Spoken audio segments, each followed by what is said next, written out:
As I'm filming this, it is May 5th, 2013, which makes today the 7th anniversary of Nintendo's E3 2006 presentation, in which they fully pulled the curtain back on their fifth system, the Wii.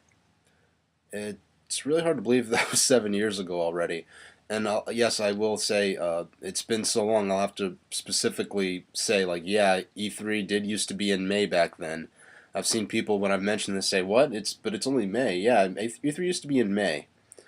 And on one hand, you get E3 sooner, but it's cool if you're still in high school. Now that it's in June, some people in high school will be out of school by then, and they may have a better chance of getting to see E3 live.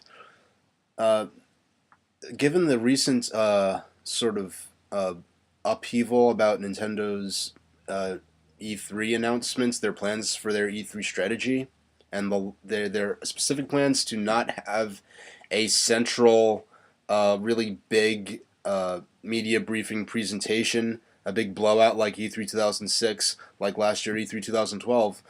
Really, the E3 presentation of Nintendo's has been 2000. They had him. They've been having him obviously since the beginning of E3, but in 2000, arguably 2001 was the first one that I know of that there's any video footage of that exists on the internet today.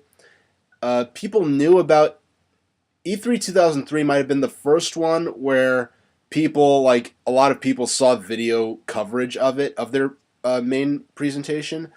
E3 2004 was the first one where it was really big. From 2004 on, well, E3 2004 also sort of, it was a pretty, E3 2004 was obviously a big milestone. The first appearance of Reggie, first appearance of Nintendo DS.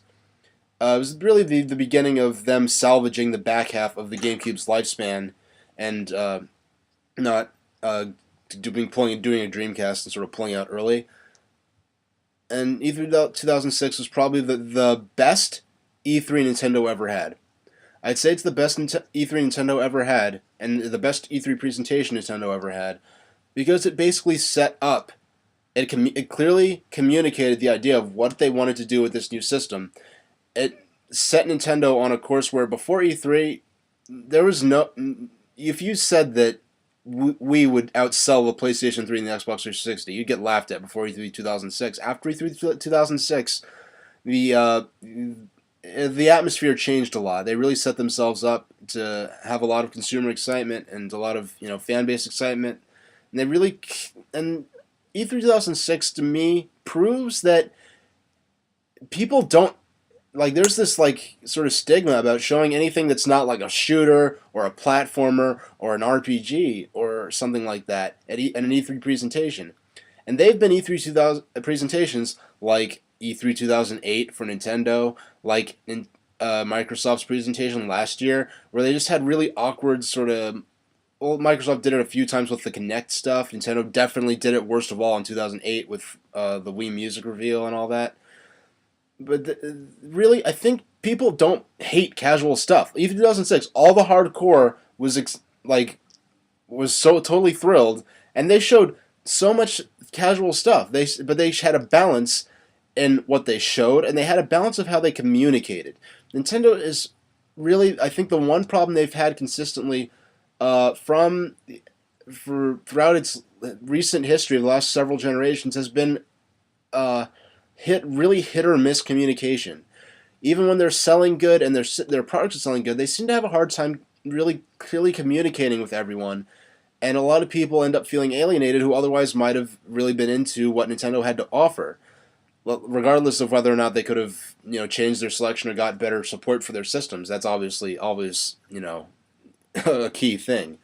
I've been sort of talking on many different topics so far, very unfocused. I just randomly made this video because I remembered it's 5913, and I'd like to make a video for the anniversary. I've probably made several videos about the anniversary of Nintendo's E3 2006 presentation. I've talked about it in several videos. I have live reaction footage from Nintendo World of E3 2006. If you look back far enough or search for it, I don't know if I tagged it or whatever. But I think it's especially interesting in the context of really this year Nintendo's saying that they're not going to have a big, blowout presentation. And I'm I'm not gonna say that I'm happy about that. What I'll say is I'm very glad that I wasn't running Operation Blue Wave this year, because if I was running Operation Blue Wave like I was last year, and this Nintendo dropped this on me, I'd be pretty I really wouldn't know what to do. I'd be kind of up a creek to an extent. Uh, I mean, E3 2006 was Nintendo's probably their best E3 ever. E3 2012, there was a lot. Nintendo's presentation, they got a few.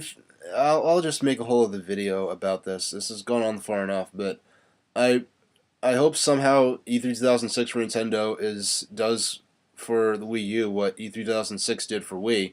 That ship's kind of already sailed, since E3 2006 set up the Wii to have a very strong, robust launch library and launch sales up into the next year's E3 and beyond. E3 2012 obviously did not set the groundwork for Nintendo to have a strong a launch with Wii U and a strong sales through the launch window as I know they would have liked. So basically, Nintendo has to make the case for their system this year. Uh, in a way, kind of similar to how they made the case for GameCube to be worth owning back in E3 2004. And even though they never, overtook the Xbox and PlayStation of that generation, E3 2004 did set the groundwork for it being a viable system and a system, worth owning, to the point where they didn't have to throw in the towel like Sega did with the Dreamcast.